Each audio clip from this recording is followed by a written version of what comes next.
us the manner in which you saw the figure moving He around. was just moving around, just pacing back and forth. Okay. And that's what you saw when you opened the door? Yes, I did. Okay. And then you described what the commands you told it? Yes. Okay. I want you to imagine that you're at, where exactly were you inside the apartment? I was at the doorway. I remember feeling that silver bottom thing on my feet. Okay. So you're at that area, this is the doorway. And we talked about this before, haven't we? Yes, sir. Okay. Now, this general area in here, do you feel that's the area as close as this figure got towards you? Yes, sir. Okay. Do you know the length of your apartment from the front door to that back where the figure was is how far? 30 feet. Okay. And I showed you a mark of this about right here. Yes, sir. Okay.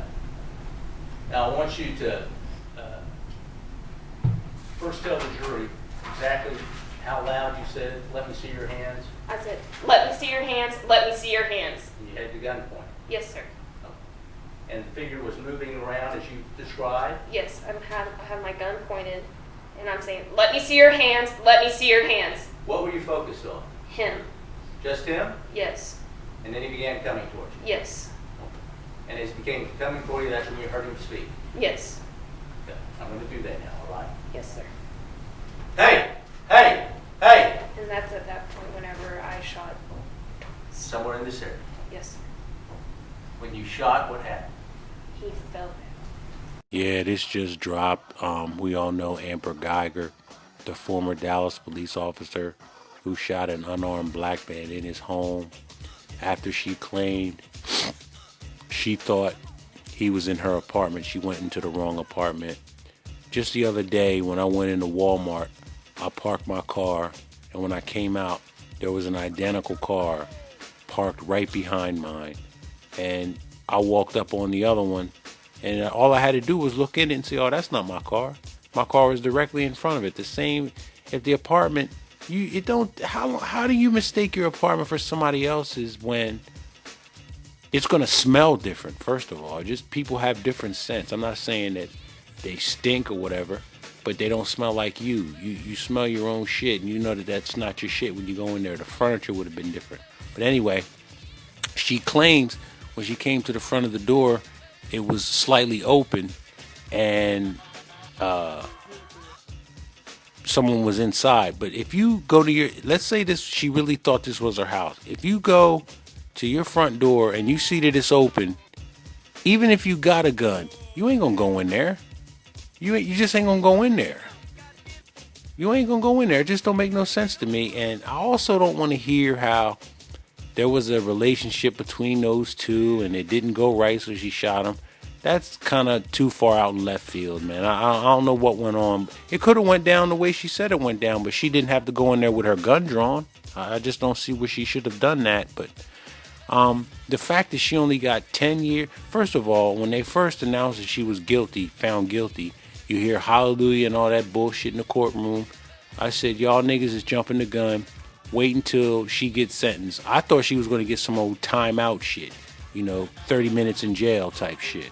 But even though she got sentenced to 10 years, she'll probably do 6. She's 31 years old now, so she'll be... People only do that when I'm on the phone, man. Don't nobody call me no other time, man. But anyway, if she does the full 10 years, she'll be 41 years old and still young enough, because life really does start at 40. It's kind of old, but it's like halftime. You go into the locker room and you come out for the second half at age 40. So they're not really taking anything from her. She should have gotten at least 15 to 20 years, I think, because it was first-degree murder. They're giving her a charge like it's a manslaughter charge or maybe second-degree murder. First-degree murder, meaning it was premeditated. I'm not even sure if that really warrants a premeditated charge, because she didn't go there to murder anybody. She thought she was going home. But nonetheless, the case is all over and done with. And she didn't get the sentence that most people were hoping for. They felt, no justice, no peace, no justice, no peace. They're shouting all that stuff. And, you know, in all the other cases where there was a shooting of an unarmed black man, it was usually the brother did something wrong. Like Freddie Gray took off running. The dude, Walter somebody, I forget his last name, took off running because he had child support warrants. But this guy sitting in his house and gets gunned down. We're really not safe like that, man. We're really not. I really feel bad for him because there's not. Usually I can find something that the black man did wrong, but not in this case, man. I just don't know what went wrong with that, but it's a shame. And the fact that she got 10 years and that's not, people aren't satisfied with that. I would say, you know, stay in your house and don't go out as much. But you in your house, you still liable to get gunned down. We'll never know what happened. Only her and he and God know. But hey, where's Umar Johnson in all this? Why isn't he up front on TV talking shit with a banner, walking with some people talking about no justice, no peace? He ain't nowhere to be found.